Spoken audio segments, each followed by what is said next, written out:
Okay, so I think it's time to start with this second lecture of this morning.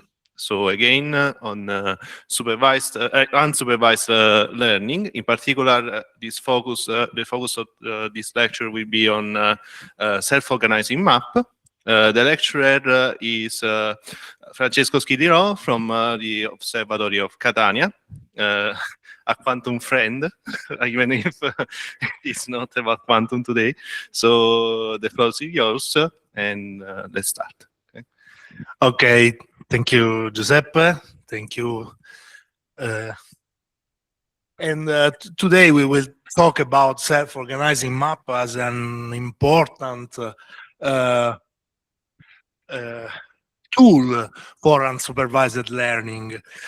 We see by Ilenia how unsupervised problem is very important, because the matter is to discover the structure in data. From data, we have to discover possible structure. And the data that we have are without labels. We don't know how they are or how they what group they belong before. And the goal of the general unsupervised learning problem is to identify hidden structure or hidden partner into the data.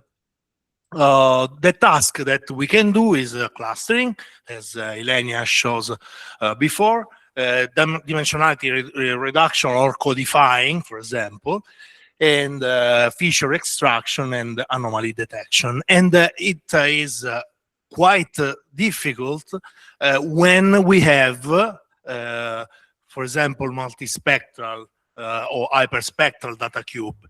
And this is very important in the domain of multi-messenger astronomy, in which you have to deal with different type of data that comes from different type of astronomy or field of astronomy that we deal. K-means. We saw before K-means. Ilenia shows how K-means it runs. And personally speaking, K-means probably is the faster method that I can use with the unsupervised learning problem, because it's very easy to apply, is fast, is a very good convergence, and you can classify and clustering with the centroid in a manner that is very easy to do. The problem is that every centroid is representative for a group of data that we have. And one of the choice that we can do when we have to assign the group of the data to a centroid is one of the metrics that we can have. As shows Ilenia, we have the Euclidean, the cosine, the Melanobis, and the Manhattan, that are different metrics, and probably this metric, this kind of metrics influences the process of clustering or managing the data that we have. But K-means has a very good property. It converges. So we are very confident in the convergence to a local minimum of the K-means. So this is the reason why it is very used in general in the clustering and classification of data. The limitation of K-means. I talk about the limitation of the K-means because I want to introduce self-organizing map and not to say that K-means is less performing than other kind of method. First of all, the K-means is very sensitive to initialization. If I initialize randomly the centroid, the first step in which I initialize the centroid, I say one of this element of one group is the centroid, is random or with a PCA, for example. But we can have different results has different initialization that I do with the centroid.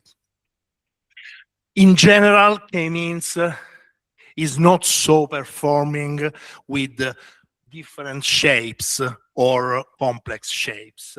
Is very performing with shapes, cluster shapes is very definitive, or is, for example, spherical. And this is the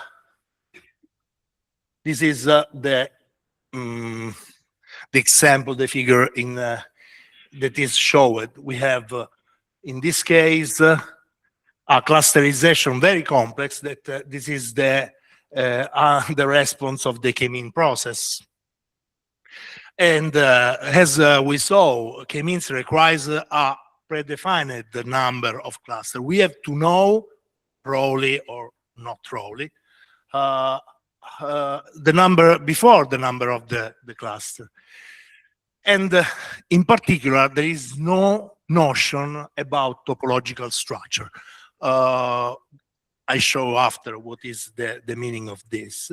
And the important, very important cluster are not independent, independent one each other. No relation between them. They are separately and they have no relation. So the question now are, it's possible to mining the number of clusters? Yes, we saw yes, and we introduce the indices of clustering. And what happens if clusters could interact with each other with a topological organization? Okay, the quality index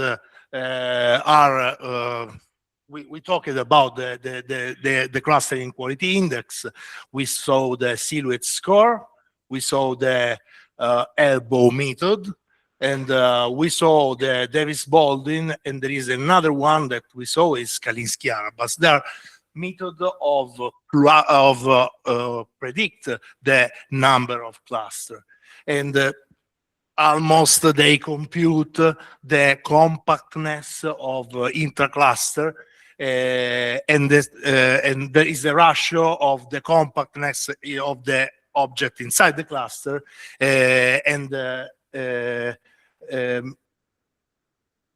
instead of the separation of the cluster itself. And sometimes it's happened that the method says there is not a response, a unique response. For example, this is the case in which if we have a number that is 7 for the Davis-Baldwin, this is 7 for the Kalinski-Arabas, so this is 7, the optimal number of cluster for the silhouette. The elbow is not the optimal number. In this case, the elbow is at 4 number of clusters. And this is the example. We can clusterize with 7, that is 7 or 8 can be the optimal number of clusters, but not only the index say the same number, because the reason, the most important reason is that the cluster has not definitely and very well separated one each other. And probably this is one of the questions that someone of you did. Okay. In K-means, the centroids are independent. There is no relation between cluster and the centroid of the cluster. But what it means to say topological organization of the centroid. What is the performance improvement when the centroids are topological organized? They are relation between them. Topological preservation, it means similar data are mapped to nearby neurons that are close together, that are similar. Better representation of complex data because you can handle nonlinear structure. smoother clustering transition. Sometimes we need not only to see very separated cluster, but to see the difference intra-cluster and no abrupt boundaries between the cluster itself. And then sometimes we need to improve the interpretability of the clusters. We have to have a 2D map in which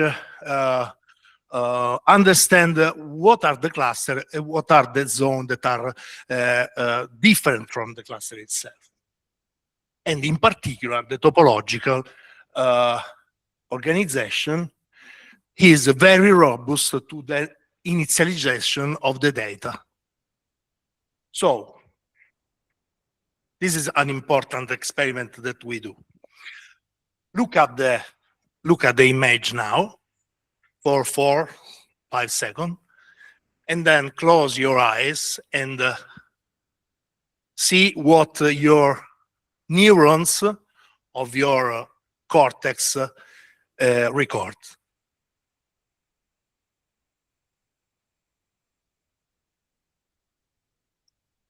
Close your eyes. Okay. Now probably you see the same images, and the neuron of your cortex, of your optical cortex, record every picture and organize together topologically. This is different for the people from Naples because they have Maradona, all the neurons, all the brain, not only cortex optical, but all the brain. So self-organized map are inspired by this principle. Near neurons are affected by the same information and organize the information together. Okay, only some information about neuron and neurotransmission. Probably yesterday you saw how neurons run, what is the mode of the functionality of the neurons, and when you have the synapses, you have the dendrites, the cell body is the structure of the neuron. But very important is to associate every mathematical tool with a particular component of the transmission. For example, the synapses strength is the weight that we do of to all the input that we have. The input signal is one feature, one input, one sample in input. The soma integration is the weighted sum, and the firing decision is the activated function. This is an activation that is we have three phases that are electrical, chemical, electrical, because when the electrical signal arrives, it arises an action potential, and it opens the channels of the calcium atoms, and they allow the neurotransmitter to the transportation of the neurotransmitter that is chemical, because neurotransmitter is a chemical phenomenon. There is the diffusion. This is very important. The neurotransmitter diffuse from one part of the synapses to the other one, and there is the receptor that capture the neurotransmitter and the signal so flows. This is very important, and this is very important, the process of diffusion, because the differential equation in this case that manage all the phenomenon is a equation of diffusion, and is this. The eta j is the activity of each neuron. Eta j is the neuron. It is depend from the input that is modulated by mu ij, that is the input from the other neuron or the input, and a coefficient that is the dissipation term. That is a coefficient in which the neuron forget the activity, okay?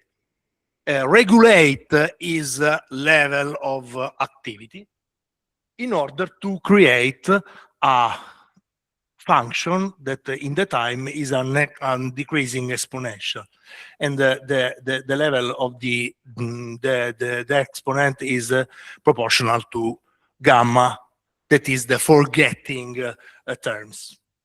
But the very important thing that that is different from a feed-forward neural net and a organized map is that every layer is not, in every layer, there is no connection between the neurons. Okay, you have the connection by neurons as the input of the other one. The n layer is the input for the n plus one layer, but there is no connection between the neuron of the layer, and we call the lateral connection. It is very important because the activity of the J neuron depend on the winning trait, the number of input stimuli, the similarity of the input, and the input of the N of the J minus one neuron. When decay the exponential, you have the sum, the weighted sum of the input.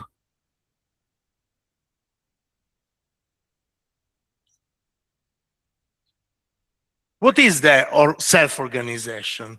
The self-organization is a characteristic of a map, of a neural map, in which arises the lateral connection.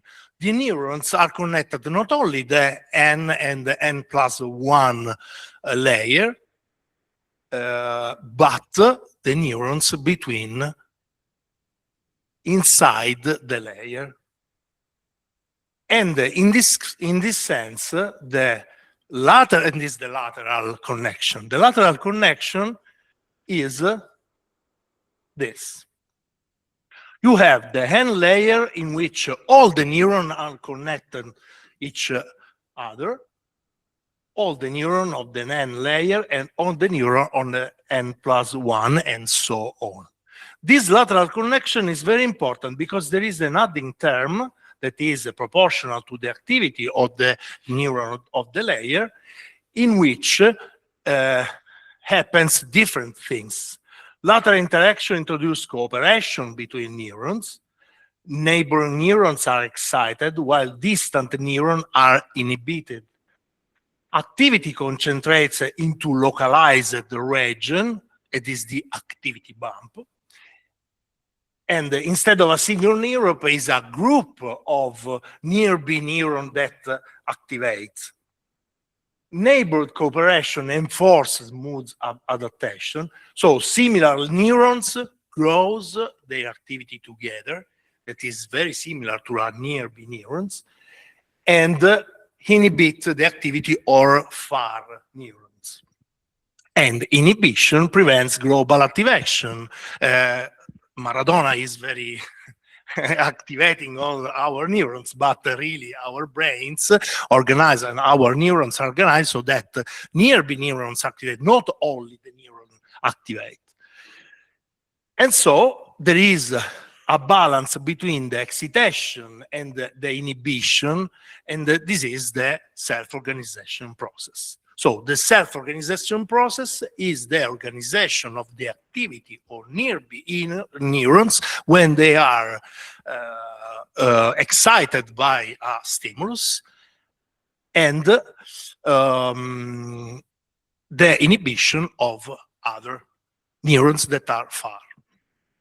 For example, if I ask you, you are organizing, question?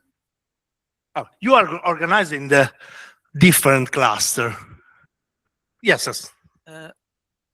Excuse me, I don't understand. Before you were talking about the absence of lateral connection. Now there Yes. is lateral connection.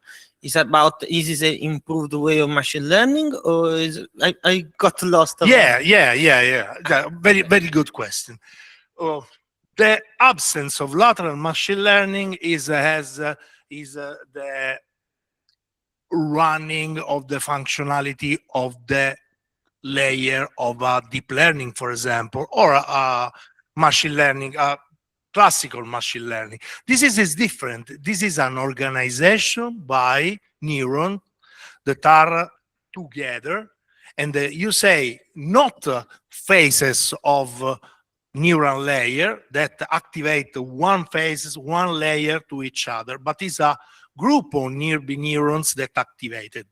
Is a local neighborhood of neurons that activated itself. And they collaborated to recognize a stimulus that is very similar to the group of neurons that are collected. For example, now we have talked about your clusterization, how you seated in this room. I assume that you sit together because you belongs to the same observatory, well, or you are a group of engineers or astronomers or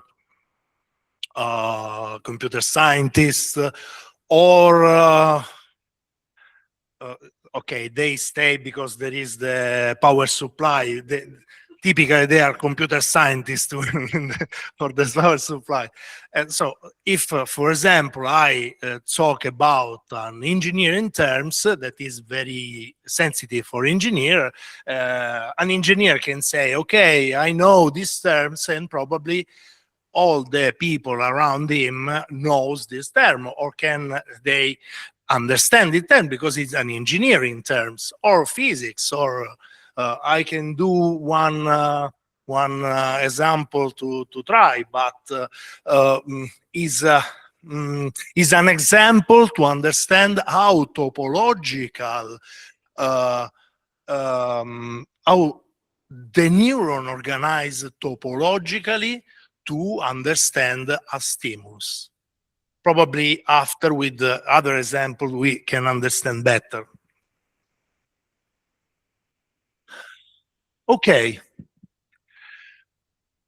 In fact, the interaction is topological because when there is a stimulus, the lateral activity, there is one neuron that is particularly affected by the stimulus, is very similar, the activity is very similar to the stimulus, and they organize with their neighbor neurons in order to update their wave, that is, the weight are the W terms, and typically this topological can be a circle in 2D, but can be a Gaussian terms, gradient Gaussian terms, when you have a 3D organization of neuron, as can be our brain structure.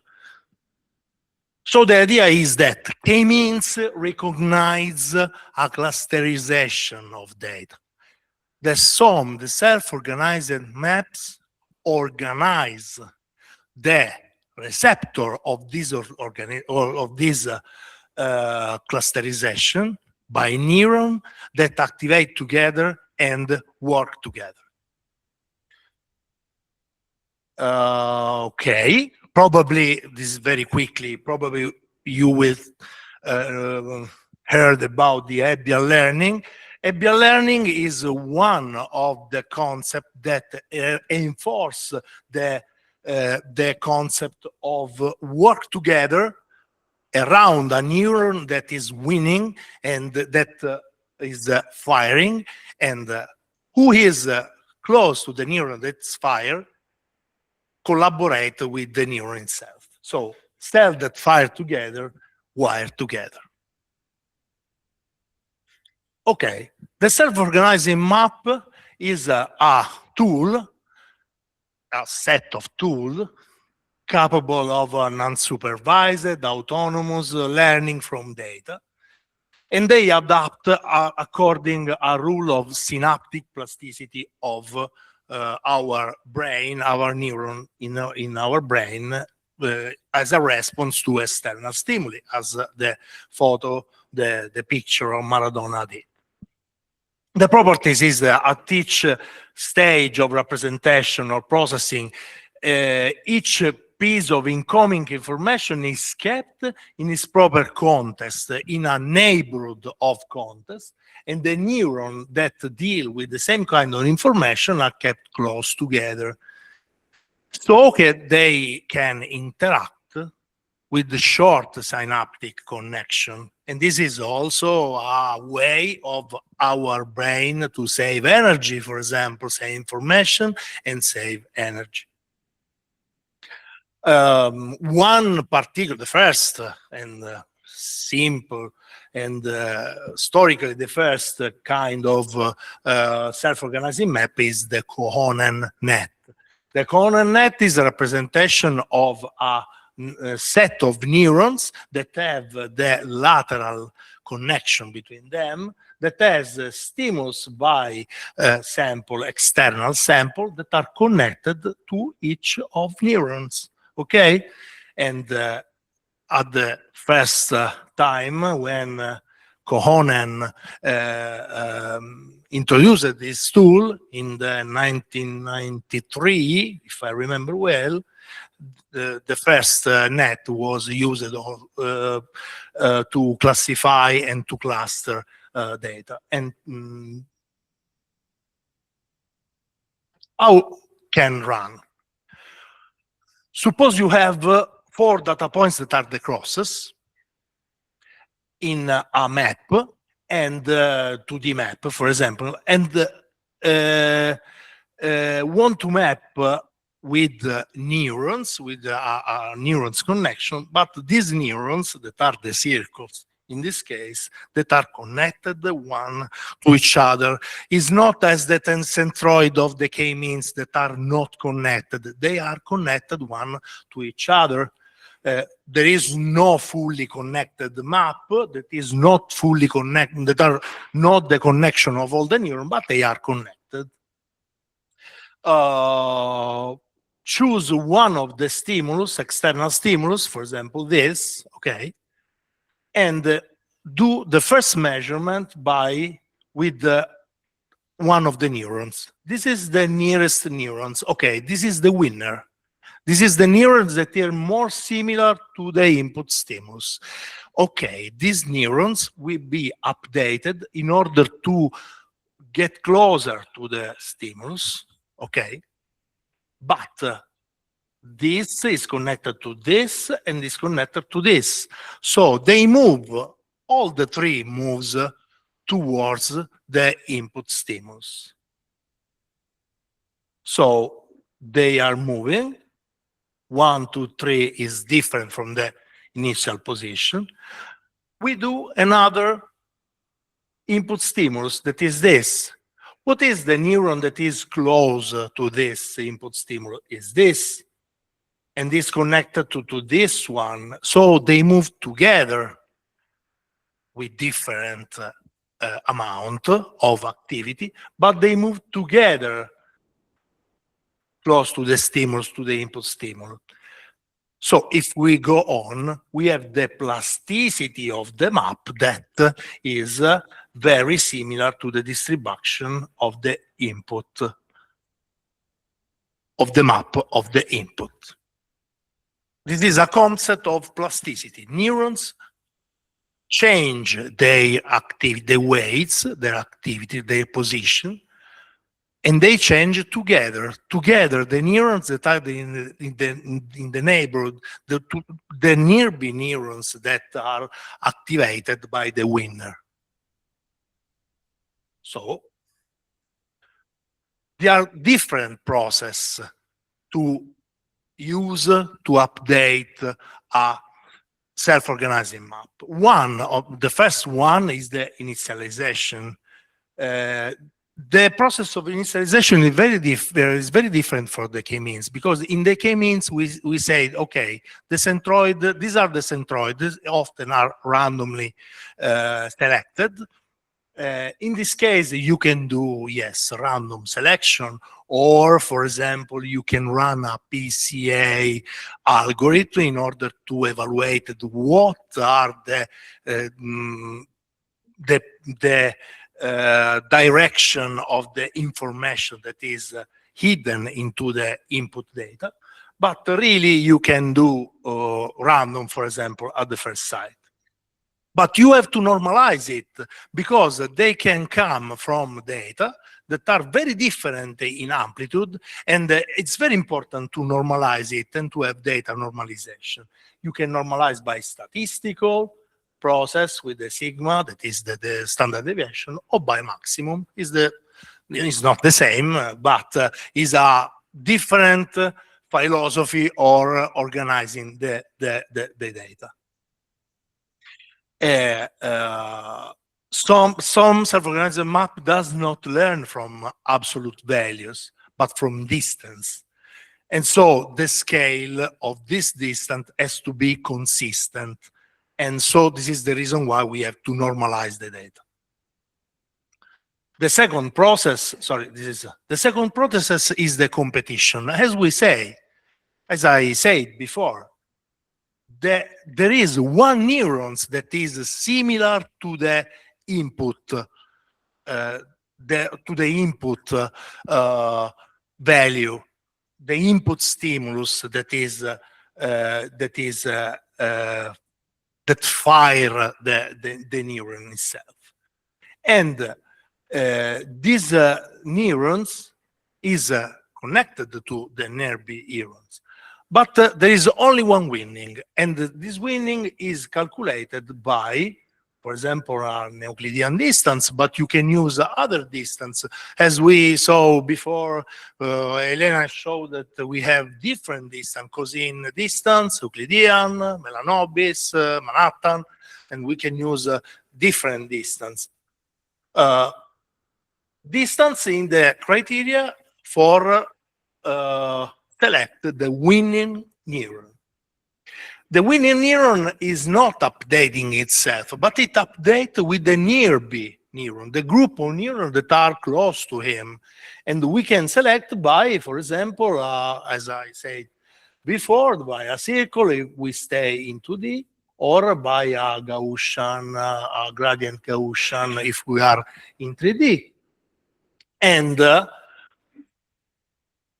this can be very important, because only the group of nearby neurons update their weight, and the other are inhibited. The other they are not affected by an amount of activity, because there is the lateral inhibition.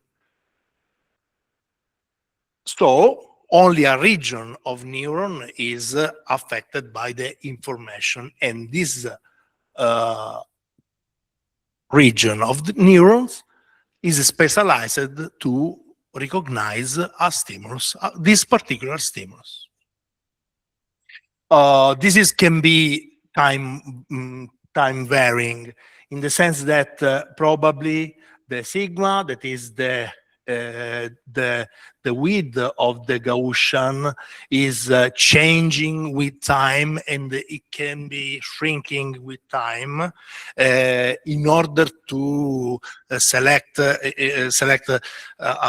after different stage to select the winning and less the nearby. Okay, so you can have in the different stage, you can have a sigma t, that is the width of the Gaussian, decreasing with the time. Okay, this is very important, is the adaptation, because the adaptation is that not only the winning neuron updates itself, but updates all the neurons that are close to him, that are selected to him in order to recognize the stimulus and be very close to the stimulus itself. This is the adaptation of the weights of the neurons that are the same weights of a deep neural network. Okay, and this activity is the eta t activity is decreasing with the time. Eta is the coefficient of activity and is decreasing over the time. It means that yes, okay, the update of the nerve neurons is good, but it is decreasing with the time. It means that when it's finished or when I'm in the convergence time, there is no updating of the activity. The learning parameter eta is responsible for speed adaptation process. If I want to do a very fast net, I have to choose the eta very high. Eta typically is a number that is normalized. The 1 is the maximum, for example. So, for stage. Normalization, that is the data preparation. Competition, there is one winning neuron. Cooperation, the neuron organized with the neighbor to reach the same level of the stimulus. And adaptation, they adapt in order to reach the same level of the stimulus itself. Okay, I'm an engineer, so I'm some engineering. It means how can I design a SOM in order to be very effective in what I have to do. If I have to cluster in clustering, if I have to reduce the dimension for reducing dimension of segmentation of coding, and so on. And what is the optimal representation of the data that I have to perform? These are questions that are solved by the criteria that are SOM engineering. And there are different design parameters that I can introduce with the SOM engineering. For example, the first one, the most important are the first three: the grid topology, the map size, and the map dimension. The grid topology, what topology if, for example, if I have an image or a set of data, what topology I have to select, to choose, rectangular or hexagonal? In rectangular, I have less number of neurons that are close to the winning. In hexagonal, I have more. So the process of adaptation is faster because I have more neurons that are connected to the winning neuron. Map size, the number of neurons. What is the optimal number of neurons? Because I have to cluster. I need neurons that are representative of my data set, that is, I guess, is big. So I need a less number of neurons in order to cluster, for example. What is this optimal number? The dimensionality is 1D or 2D. I can have only a string of neurons that are not fully connected, because if you have a string of neurons, each neuron is connected maximum with the other two that are closer. But if you have a 2D maps, you can connect with other closer neuron, more neurons.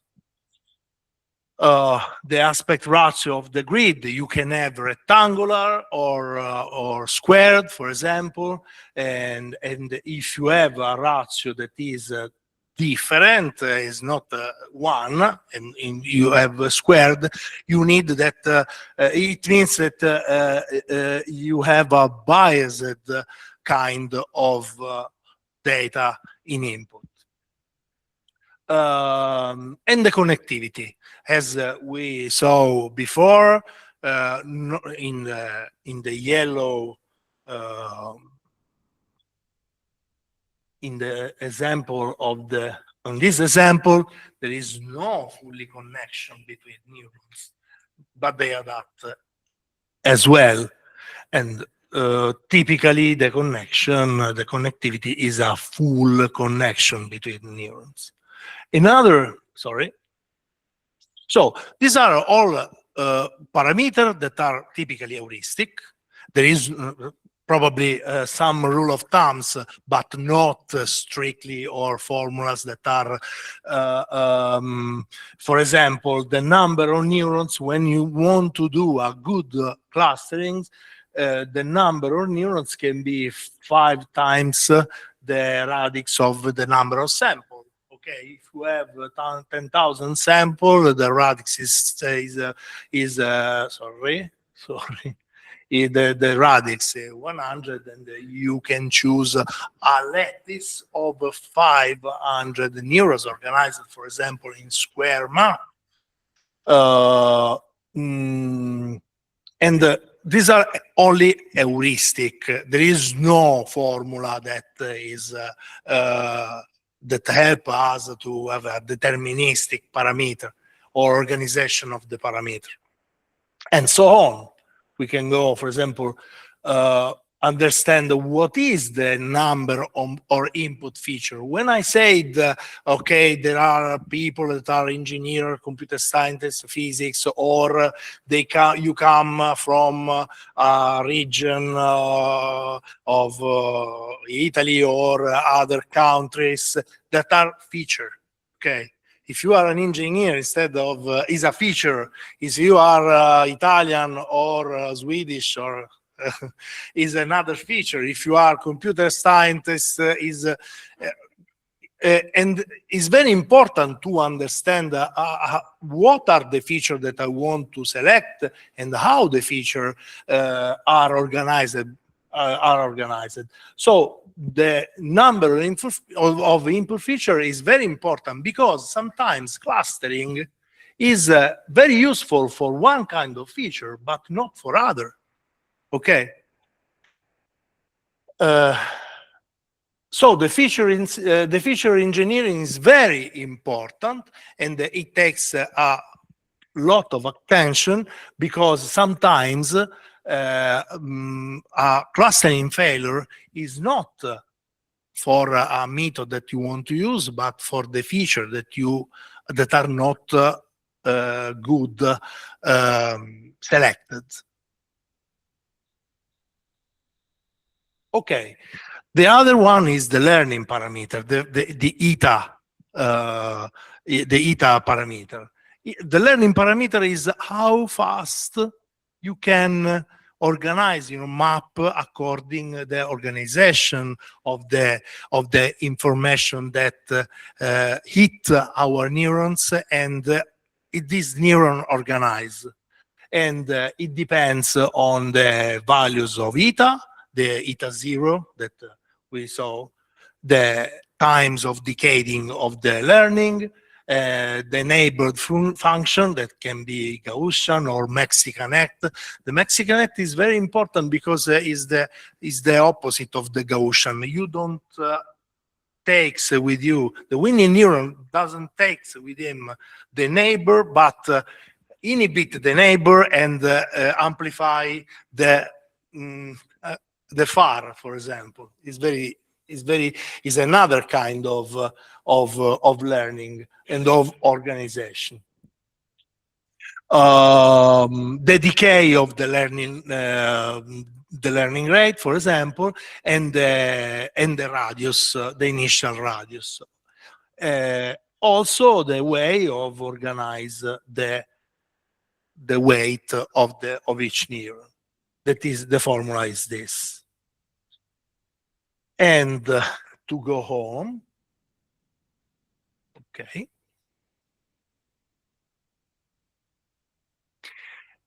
Another strategy is the training strategy. For example, I can do the training of my maps online or batch. Or online, it means that I treat the data in input one by one, or batch, it means that I learn treating the data all in one, for example. And there is less biasing with the second, with the batch, because if I receive information that comes from one cluster, my maps can have an important bias. But if it comes from different clusters randomly, the map, the self-organizing map, is less biased, and probably at the first time can be have a different prompt in treating the data itself. The epochs that we use in order to train our maps. The epoch is important because also this is an heuristic value, and the number of epochs be very, very large, and then the number of samples, for example. Okay, the sampling strategy, it means random sampling or sequential, as I mentioned before. And then the objective that I want to have. If I want to cluster, if I want to codify, for example, if I want to codify or reduce the dimension, for example, I want to choose a number of neurons that is less of the number of input, or is, for example, very similar to the number of features that I want to have. But if I want to cluster in a way that is very different from k-means, because k-means separate the class very strictly, organizing map separate the class, but enhance all the region of the neuron of the region that are not well classified, for example. Then I show you how it runs. So this is one of the tools after the self-organizing map, after the training of the self-organizing map, that is the U matrix. In this case, we have, for example, a number of neurons. Remember that the neurons is 5 times the radix of the number of samples. In this case, we have, for example, 10 per 10, so we have 100 neurons, so we have about 50,000 on sample, okay? And in this case, this tool, that is a tool of visualizing the data that are projected by the self-organizing map, in this kind of tool, it's possible to find 2 different clusters, 1 and 2, sorry.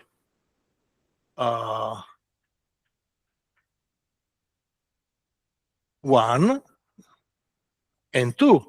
They are very well separated. Probably k-means operate very well, is effective, very effective, because they can separate the 2 clusters. But there is another one, this, that is different from this class. And so in this case, we have 3 different classes. We discover 3 different clusters. These 2 are not so well separated. Okay, these 2, the upper and the lower, are very well separated by the high value of the U matrix. In this case, in the U matrix, compute the average distance between the neighbor neurons. So this is a visualizing tool in order to analyze how the neurons into the maps can cluster the data, the input data.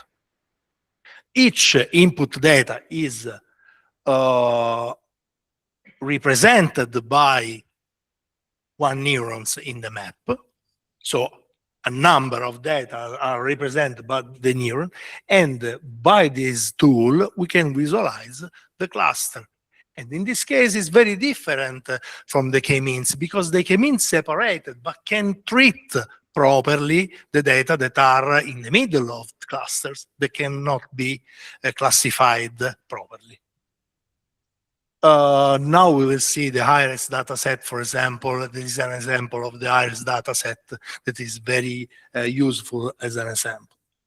Another tools that we can use in order to visualize the organized map is the component planes. We have the same, this is the IRIS dataset. We have the same neurons. In this case is 7 for 7. We have 49 neurons in our maps, and it shows as the input values hit the neurons according the feature. For example, in this case, as we will see, in this case, we have the IRIS dataset. I don't know if you know the IRIS dataset is the dataset of flowers. The IRIS is flowers. And the four features are the petal width, the petal length, the sepal width, and the sepal length.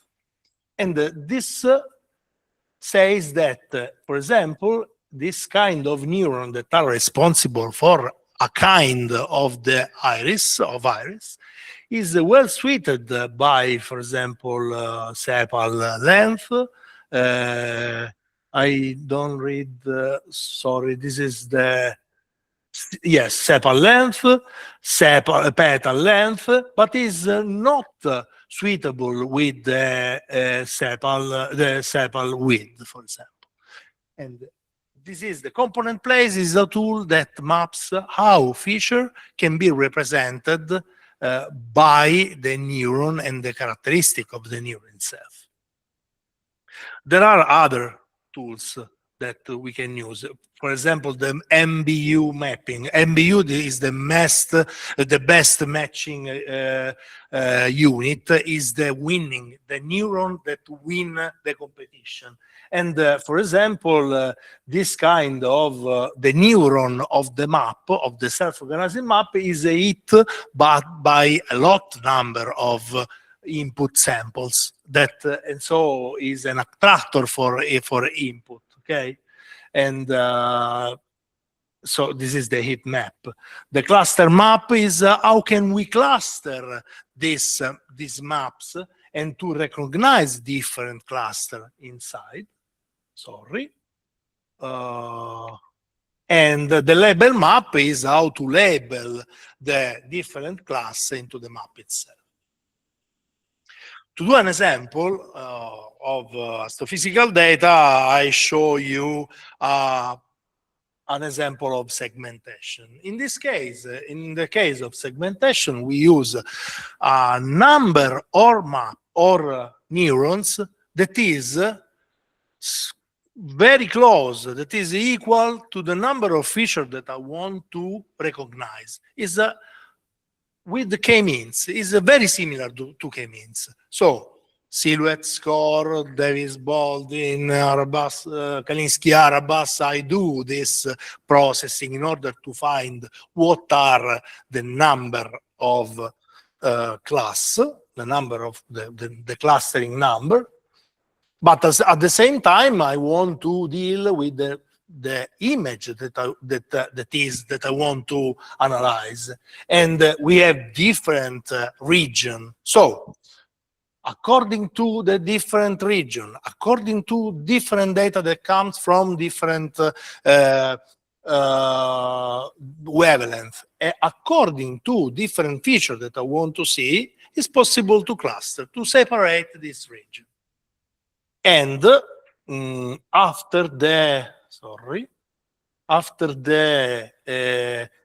initialization of data, after the recognizing the design of all the net, all the neural net, the map that is here.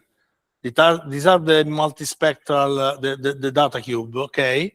This is the different input data that are that comes from the data cube. They eat my map. That is, and each neuron in my map is a feature. In this way, I can segment. This is the segment the image in order to find regions that are segmented, semantically segmented, because they have number inside, and this number are representative of the phenomena that is inside this image. And so, for example, I don't know if there is solar physics here. No solar people? Okay, better. Better for me. No. So it's very important to recognize the regions that are very, very difficult to find. And this phenomenon is done not only by level of gray, because it's very it's simple to do. Okay, I segment of level of gray is there is a lot of methods to segment, but they are segmented in order to data inside the data, inside of the organizing of the data itself. This is very difficult to do, for example, but very, very difficult to do is to do the, for example, the fibrils that are region very complex at the end of the that are sunspot. At the end of the sunspot that probably are responsible for flow of plasma after the sunspot itself. These are very complex and very difficult to classify, and you can classify it because every neurons of my maps collaborate with the neighbor neurons in order to well classify a segment. And if you see this is not a round, is not a spherical segmentation, but is very complex to do. This is a case of segmentation, but the clustering is very similar. In this case, we used to segment, but in the clustering case, we can recognize the cluster, and we recognize zones that are gray zone between the cluster. And it's very difficult to say what the cluster they belong. Okay. Only to say that I don't, in INAF we have MATLAB. We have MATLAB license that is free for us. I'm not a MATLAB seller, but I am a MATLAB user. And this very this class Self4Map is very good tool and ready to use. You can insert the. You can also design the organizing map. And okay, but now we move to notebook Colab, and we say and we see how to program with Colab. I selected the two examples that are, one is very simple. Sorry, because I wrote in Italian and in English together, so sorry for this. And do you know the iris data set? Do you managing the iris data? Sorry?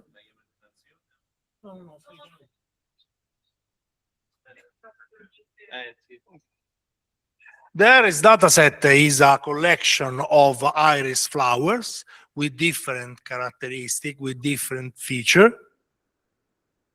and is very used for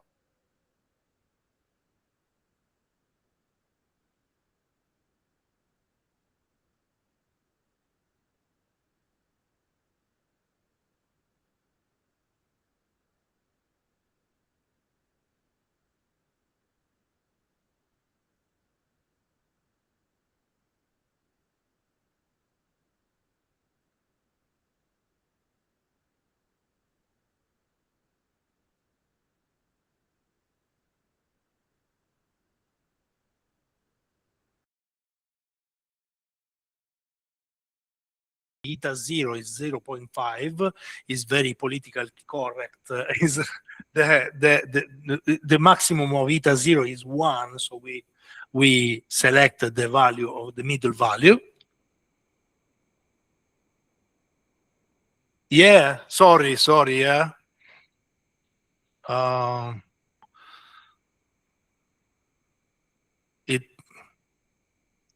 Okay.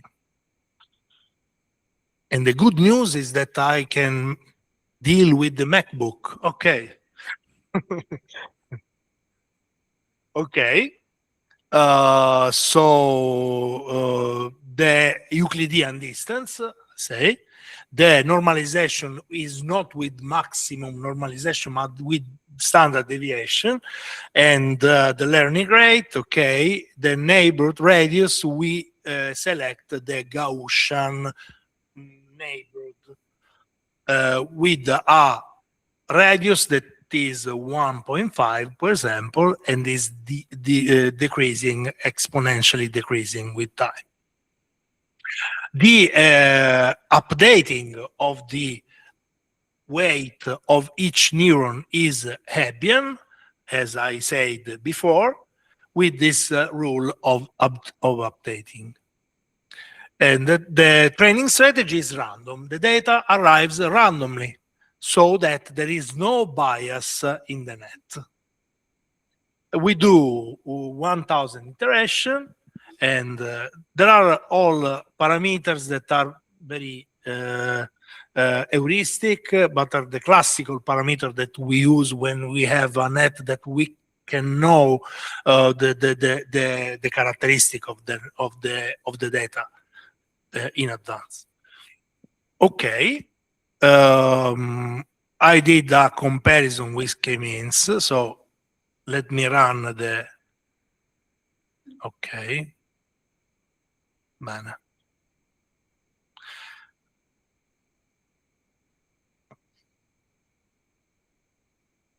Oh, the class is Minisome, is one of the common class Minisome that you find is very useful, but in GitHub you can find also other class or other.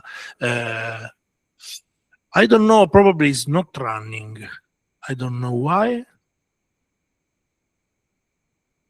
He said that this is not written by Google, but I wrote by Colab. Okay, probably yes. Okay. Is downloading the Minisome package. Okay. Okay, install the Minisome. There are a lot of some package in the net. Okay, it's good. Okay, there is the loading of the iris dataset. In internet, you can find a lot of kind of dataset. They are different for the number of sample. So you can find, this is the sample 150 samples. So it's not so so long as dataset. And we can visualize the data is the same, but we can visualize. Probably is what Ilenia will show later. There is the clustering of different data. They're all the data that are in the dataset, and they are classified by setosa, versicolor, and virginica, because we say to k-means we have 3 clusters. And normalize the data. Okay. And this is an example of clustering prediction, for example. We are in the k-means and self-organizing map world together. In this case, there is the calculation of the Davis-Baldwin score. They are the index of the clustering, the Kalinsky-Arabas, the silhouette, and the elbow method. In fact, there is the plot of this. And now we have the, sorry, the three different. All the score says that the 3 is one of the best result that we expect. Okay. And so we can go, but we have no straight classification, no straight clustering. And this is the reason why sometimes, for example, for the elbow is here, is 5, is not 3. So this is the reason why not all the indexes says the same things. Okay.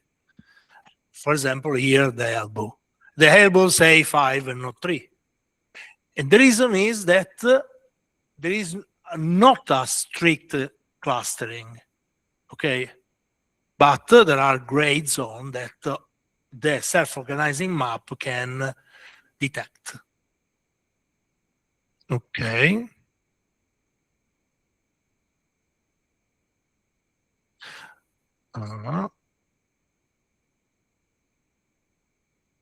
This is the same. Okay, we trained the sum. We did. This is the sum, the mini sum class. And this the sum is sum x, sum y is 7, 7. So there is a squared sum with 7 neurons for side, and we assigned the learning rate, the enable function, and so on. We can do the training. It's very rapid. It's very quick. See. No, just one question. You said there is no actual rule between one choosing the number of neurons, but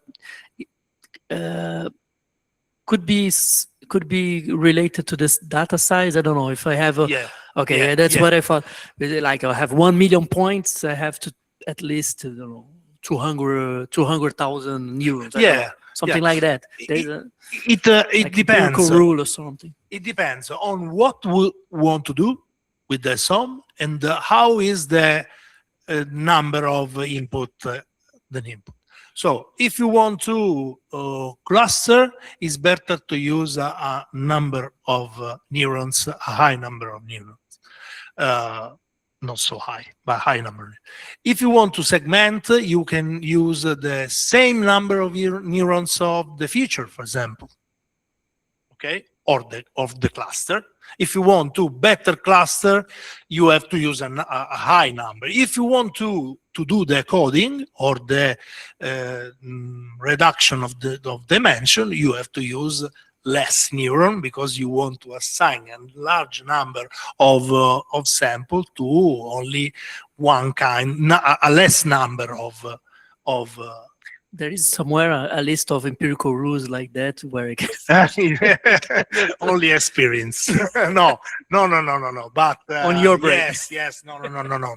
In the books, you can find when some is described in the chapter of deep learning, of clustering. I can give you some titles of books where nice. is well described. Yes. Thank you.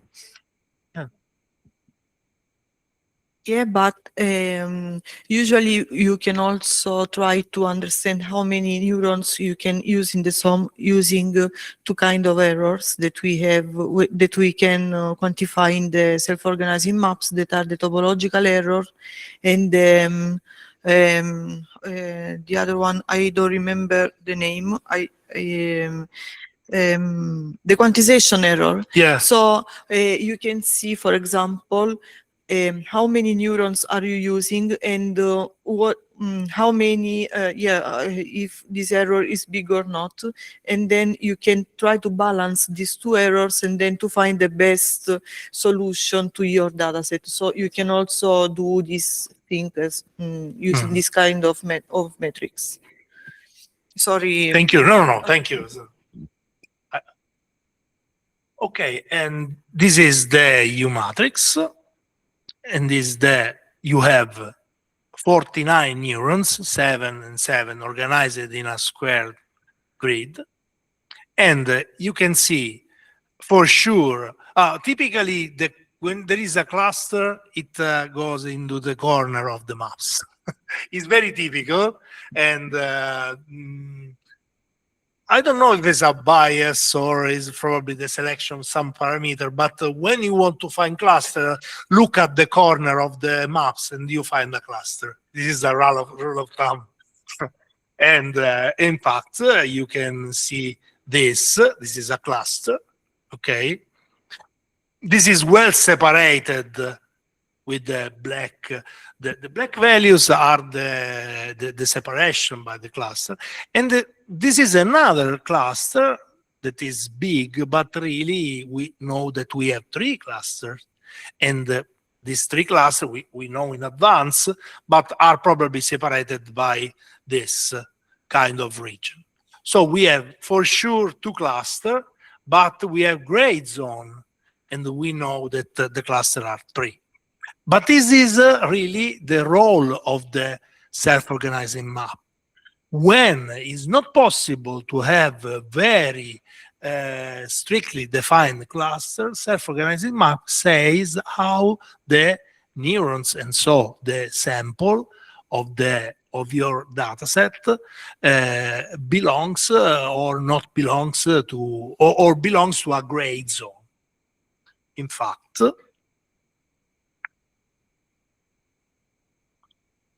here is very nice to recognize. Sorry, is rotated 90-degree rotated in because this corner is the corner upper right.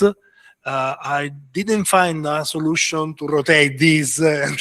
Sorry, but really, this is the setosa region. That is this setosa region, okay? And you can find that this region, okay, is a gray zone in which it's difficult to separate the clusters. And this, when they came in, is the pure came in cannot run properly. The heat map describes how many samples hit the winning neurons. So the yellow value is a number of samples that are best represented by the best matching unit. So this pixel is the champion, our champion for the Virginica, for example. And these are 2 for the setosa, and so on. And this is the same of the line, the dark line that separates the different clusters. Okay, you have the description of what is every tool of visualizing is. Okay, this is, we have not time for this. We don't do. Component planes is important because no. What is, okay, component planes is what I explained before. There are regions in which the features are well mapped. For example, for the Virginica itself, the sepal length, the petal length, and the petal width are good separated, but we cannot separate the Virginica for the sepal width, for example, because it's very similar to the other, and so we cannot separate. So this is the reason why a clustering sometimes is a good clustering for one feature, but not for other, and we can have to do a deal, or we can analyze every feature in order to do a good clustering. Okay. I don't remember. This is the, yeah. this is the comparison between the k-mean clustering and the SOM, in which it's possible to recognize the cluster and the neurons that are hit by elements of the dataset that are not belonging strictly to a cluster. Okay, and that's all.